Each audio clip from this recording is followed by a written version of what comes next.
Well. I was chilling on my timeline, enjoying another day, and I saw this image. Lord Knight brought this to us, all right? So if anybody's like, why are you talking about whatever, the Lord Knight did this. And it's by Tierzu, who many of you... Yoink. It's a good thing I have it in this other monitor. It was, what gaming opinion will you defend like this? Now, first of all, responding to something like this is already going to get you in trouble most of the time. And it did. And it was, get good, learn the game. Does not apply when a game's mechanics have warped the metagame to a point where casuals no longer recognize it. Emergent gameplay can be cool, but it's often more of a detriment than anything. To this day, the only devs to recognize this and act accordingly are the Fortnite devs. Adding no build mode saved Fortnite. Listen, I don't know if it saved Fortnite, but I think it was a good idea. I recognize two things though. Fortnite build is like incredibly cool. Building a castle on someone and twerking all over them with your skills, it's very, very difficult to get good at build while also like tracking people through all of that and doing all the other stuff you have to do in a BR, like have situational awareness of your items and their items and how many people are left and if somebody else is going to interrupt the fight and looking at all of your resources, etc. Like the only thing I have against it, if there's any mark against it, is that I'm not good at it because I've never practiced it. And he says, well, scratch that. Sakurai also had the smarts to make sure ice skating wasn't the core movement skill in future Smash titles. This one got a lot of people mad. You could probably tell by the comments. No, not that one I actually put time into. That one is good. So I will say from my point of view, the game that casuals play and the game that people who are using very specific things that take lots of knowledge and skill and time to cultivate and like that kind of stuff, those two players are playing the game at the same time and their matches look very different. If you are new to Fortnite and you're a casual and you don't know how to build, you're not going to be fighting against those people. And at your level, that kind of stuff will not matter to the same extent. Casual players tend to have a smaller group of skills and they're usually more disjointed in what they're capable of doing. You could fight against someone who's insanely good at building in Fortnite but like can't shoot. If you play a fighting game, for example, learning to block is like a pretty big skill, and if you're missing that skill, that's a large thing that your opponent has over you, even if you're both a casual. You can anti-air them, but what if your opponent knows how to do like a better combo than you? When they hit you, they do like 40% and you do 10%. You know, neither of you have a complete holistic ability to do most of the things the game requires for you to win, but like you're both just casually playing, and like that's just the nature of being new to things, is you choose to invest your time getting good at like each part of the game. You are like really good at this part that you cared to learn right now, and your opponent's really good at this part which they cared to learn, and like you only know how to play 20% of the game or something and your opponent knows how to play 22% of the game, and it's different parts of the game. To your point that like, yeah, but if you fight someone who's way better than at you just get beat up. Games have matchmaking where you fight against people who are the same skill as you. And if you care enough to play ranked in these games to try to like compete in them and improve, you by nature of engaging in something like that need to know that if someone's better than you will probably lose. And if someone's worse than you will probably win. And if you're truly a casual, the things that are good or powerful or strong or what people are doing at casual levels is very different from the end game optimization where the game becomes no longer recognizable anymore. And you'll only be viewing them from a spectator. Like you won't be engaging with them. Where do you draw the line at being casual? Like if you're a casual and you beat someone else, does that other casual get to call you a sweat? It's like, okay, well, the person you're fighting against is the same skill level as you. Why are they a sweat and you are not if you're the same rank? Is it just the one that won the last match is the tryhard and the other guy is not? You can tell.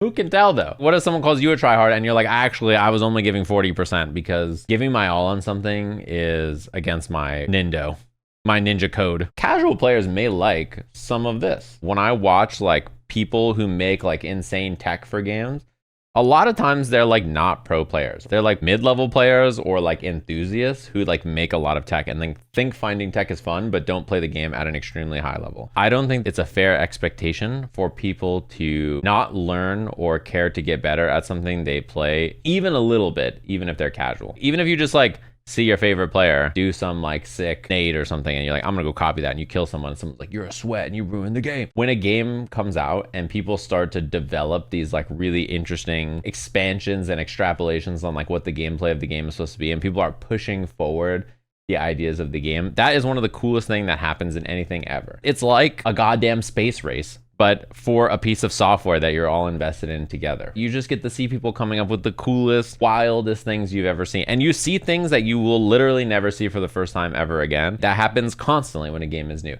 and people push these things forward. 6 months into a game's lifespan, you took a casual and put them back into the first week of the game. Everybody who's casual at this time would call that person a disgusting, miserable sweat. Even though at that point, that person is casual in the future, they just have absorbed a lot of the things that people who are really high level have been pushing forward over 6 months. The idea that other people ruin the game because they care to get good at it and you're not, because the mechanics of the game have changed how the game looks or whatever, I think is just not being interested in or invested in learning how the game is played and then being upset that you are not winning at it. Why attack when you could be parried? Why throw if they could just tech? Like, it's looking at things in such a dire way. It's not cool to try, kind of, is like what's going on here, but it is cool to try, dude. It's cool to be good at something and care about something. The idea that like games need to devolve, peel back and simplify themselves so that people don't chase or reach the ultimate like end goals of optimization to satisfy casuals is just silly. Like the highest level of play, they're eking out like every bit of optimization that they can. And at casual levels of play, they are not. And I think that's basically like every single game already. Being afraid that the game will evolve or be pushed forward in a way that the casual will no longer be able to recognize or follow, and they're going to be like, ew, this sucks, people have gotten good at this, ew, and like bounce. That's not really a thing that people do in like so many other sports or like hobbies or music or whatever. For some reason in video games, the idea of people optimizing and getting really, really good at it frustrates people. Now, more than ever, you can watch people who are the best in the world at anything at any time. And it is very easy to think about that in one of two ways. The first thing is, oh my God, this person is a beast. I cannot believe how good they've gotten at this skill to a level which no one else can even hope to achieve or obtain. And that is like so impressive and interesting and cool. I want to get in there. I'm not going to be like that, but like I want to get in there and scrap. Have you ever seen the people do like the drumming thing on the side of Tetris controllers so that they can spin pieces faster? I don't play Tetris, right? But I think the idea, human beings have basically recognized that they cannot move pieces in Tetris fast enough to do what they want to do because they've gotten so good at it that they have developed tech to move pieces faster is sick. And if I booted up and played Tetris, I would spin the pieces really slow because at my level, it's like really hard. Even if the game's in slow motion, I would be more impressed. The other way to view it is this person has gotten way too good at this thing. They're a dweeb with no life. I don't care to get that good at it. Therefore, everything they're doing is bad. And there's other people who view optimization as like a threat to their ego. Why should you go to the gym if the strongest man alive can lift 800x what you're lifting at the gym? The answer is because you're a different human and you can go in there and reach your own peaks and goals. Do you think if somebody who's never watched Melee watches someone wave dash around, they're just gonna be like, this person is moving faster than me, fuck this game? What happens most of the time is you watch someone do something cool like that and you're like, whoa, how did they do that? You can cancel what into what and it lets you move fast. Oh, hell yeah. And then you go try it. You know, when you like watch someone hit some sick combo in a fighting game and you're like, dude, that was awesome. I wanna go try to do something like that. And then you go try it and you're like, wow, this is really hard. And then you learn how to do it. And then suddenly something that used to be really, really hard, you have access to because you've gotten good at it. And you're like, oh, like it just feels good. It's just such a yeah moment. And if that is not cool to you, then maybe you just are not a competitive person or interested in the human race trying to push something forward. But I think it's like dope. There are times where the optimizations get to a point at the very, very high level where it can be less fun to watch or fight against for some people. But everybody has different feelings or enjoyment doing things. You know, in fighting games, some people think that if you like to play Zangief, you're really stupid. And like the fact that you would enjoy such a character makes you dumb. Whereas other people play a character like Dalsum because you don't have the skill or capability to play the game near another person. And all you can do is run. Fucking cowards. And zoning players think the rushdown players who just run at them are drooling idiots. They all think these things of each other. And at a high level, when you're losing or when you're really trying hard, it's work at the highest level. A lot of the stuff you're going to deal with is not fun because your opponent is doing the best possible thing they can in the most optimal way. And like that is going to be hard to deal with. And you need to be locked in to deal with it as well. But that's what competition is. You should find enjoyment in like challenging those things and like dealing with them and coming up with your own solutions and being bested and besting those ideas, right? And I think with most games, if they are modern games that get patched often,